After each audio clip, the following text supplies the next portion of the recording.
Today I'm going to share with you a recipe for delicious onion and mint paranthas, which is a popular Indian flatbread. It is best enjoyed with raita, that is a yogurt preparation, or pickles. You can also try them out with curry of your choice. So let's head into the kitchen and get started. Here in my bowl I have 2 cups of whole wheat flour. That's the one that I use for making my bread.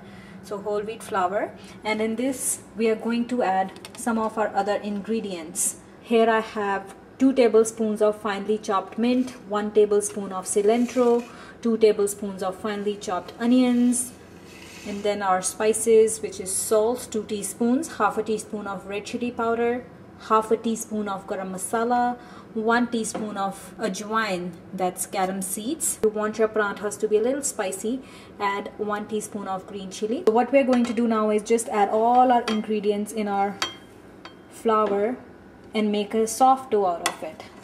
All our ingredients in our flour here, and we'll go ahead and make a smooth dough out of it by adding water.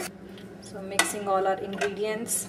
Now we don't use mint as a stuffing because otherwise the parantha will get way too bitter and overwhelming. So that's why we mix it in the dough to have that nice flavor and have a nice parantha. And I love to enjoy this mint parantha with aloo ka raita, which is like a yogurt and potato preparation. It tastes absolutely yum with that. So our dough is ready, soft and smooth. It shouldn't be too hard or too soft, so just the right medium consistency.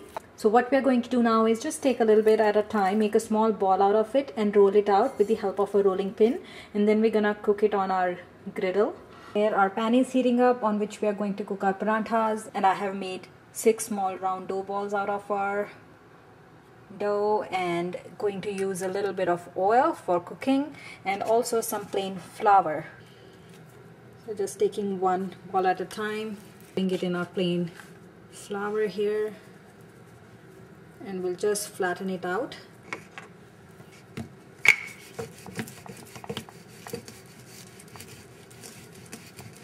Right, once it's nice and flat, we'll add a little bit of oil here. You can use ghee, butter, whatever you like, so just a little bit. Spread it all over, and we'll fold the sides and flatten out our parantha again. So I'm just gonna fold it in a square shape, and we'll flatten it out again. Use your plain flour to flatten it out with the help of a rolling pin. So just dipping it in our plain flour so that it doesn't stick. I'm gonna just flatten it out.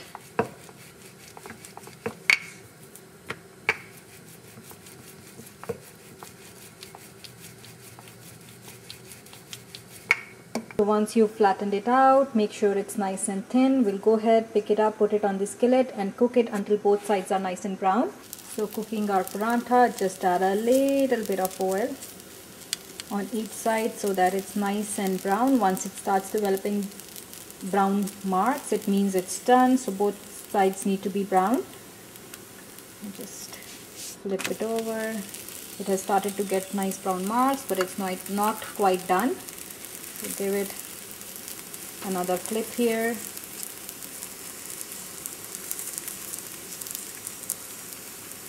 Right, both sides are nice and brown. Our parantha is done. So let's go ahead and enjoy it with raita of our choice.